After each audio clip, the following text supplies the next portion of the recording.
Passport renewal అడ్డం పెట్టుకొని కొంతమంది ఏజెంట్లు ఆడవాళ్ళ దగ్గర డబ్బులు వసూలు చేయాలని చూస్తున్నారు.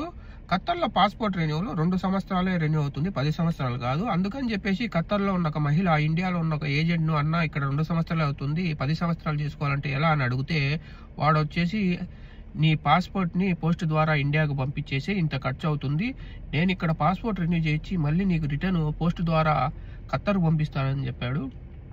ఎప్పుడైనా పాస్పోర్ట్ రెన్యూ చేసుకుంటే మీ పాస్పోర్ట్ అప్లై చేసిన తర్వాత ఆ పాస్పోర్ట్ తీసుకొని పాస్పోర్ట్ సెంటర్కి మనం వెళ్లాల్సింది ఉంటుంది. దాని తర్వాత 2 పాస్పోర్ట్లు రెన్యూ అయ్యి మన పాత పాస్పోర్ట్ కొత్త పాస్పోర్ట్ అనేది మన ఇంటికి డెలివరీ అవుతుంది.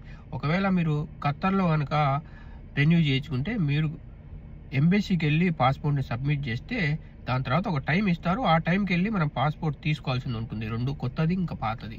అంతేగాని మీరు అక్కడ కూర్చుంటే ఏజెంట్లు చేసి లేరు, ఏజెంట్లు లోపలికి వెళ్ళి పని చేయలేరు. కాబట్టి ఇలాంటి లుచ్చానా కొడుకుల్ని నమ్మి మోసపోయి డబ్బులు పేమెంట్ చేయొద్దు.